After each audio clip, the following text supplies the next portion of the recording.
asking me for my opinion and thoughts on Dana White attempting to enter the boxing space. Again! And after collecting as much information as possible, I'm finally ready to answer. Okay, here's the truth.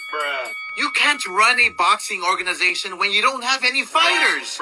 And right now, TKO and Dana have 0 fighters. What? This means they're likely in it for the long haul and are trying to build something years from now when fighters' contracts come up with current promoters, and they will try to start attempting to sign them. Come on now, dog. What else do we know?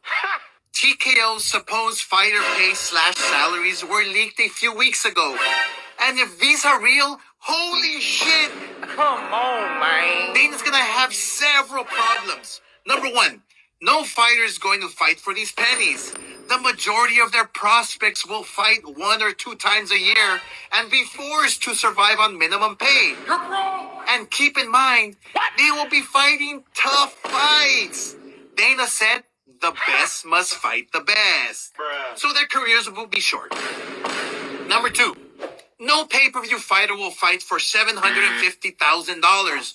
You're telling me the Canelos and the Ryans of this world are going to agree to this kind of pay cut? We might not like it. No.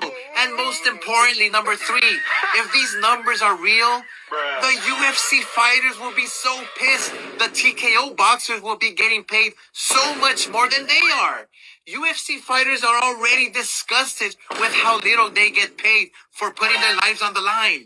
If you recall, Dana already tried several times to get into the boxing space in the past.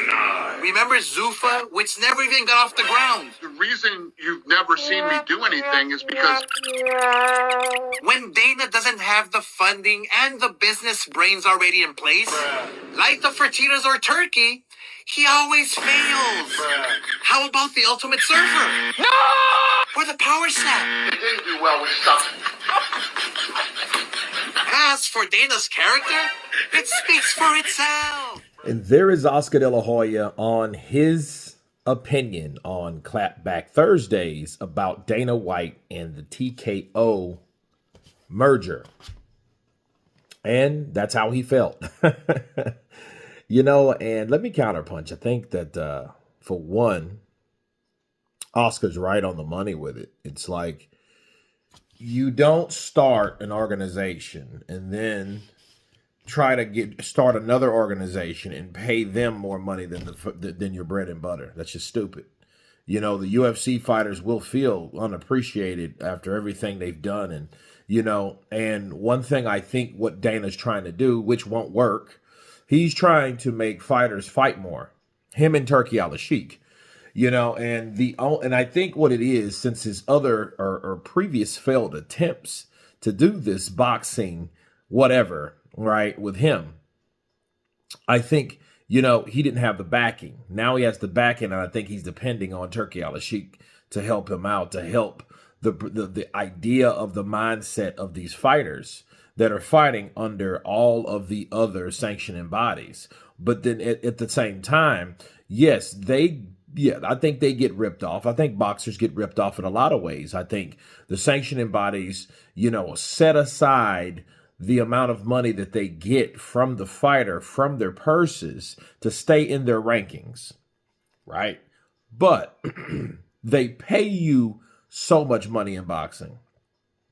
That $750,000, that's the top tier. And that's sad. That I've already told you guys that. But that $750,000 is a way lot more than all those guys fought. You know, a lot of those guys in the UFC. So, I mean, Dana may be, you know, burning his own bridge, you know, but at the end of the day, though, you know, I think he's hoping that Turkey Al-Sheikh, with the influence that he's gained in this last couple years, will be enough to convince these fighters to move over. That's his only shot, you know. But I mean, other than that, I think that Oscar De La Hoya is right. Fighters are not going to leave that, you know. But I will leave you guys with this. And I think boxing should be, you know, it should be more structured. I mean, the way it would hit home would be if he really wanted to build a boxing league, like a world boxing league, Set up something other than money. How about insurance? How about 401k? How about retirement plans? That's how you get fighters to fight for that less of money when they know, look, I've been fighting for X amount of years. I've been a champion for X amount of years.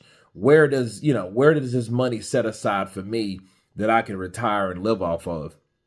Because one thing about boxers, they only made the money from their fight purses, and their fight purses were split four or more ways. So they don't make the whole, thing. They bring home a portion of that fight purse. And then with that fight purse, they got to feed their family. They got to continue feeding their family until their next fight, where they take more damage. And Oscar's right on this too. If they have those fighters fighting more, like Dana White wants them to fight, they will be injured and their careers will be shortened. So he's absolutely correct on that. You can't just expect these guys to fight like that. They're going to be fighting 4 or 5 times a year. Think about the people that fight for 20,000. How many years you think they can do that shit? They can't. Okay, 5 years of fighting 5 fights to 6 fights just to make ends meet, and then, let's say you lose. See, those tiers are only for, I think, what it was, I can't remember what it is now, but it's very low. 750,000, 500,000. One was for 3, and I think was for 2, and 75 and 20. If they never get it in the top 10, they're never going to make it to that tier.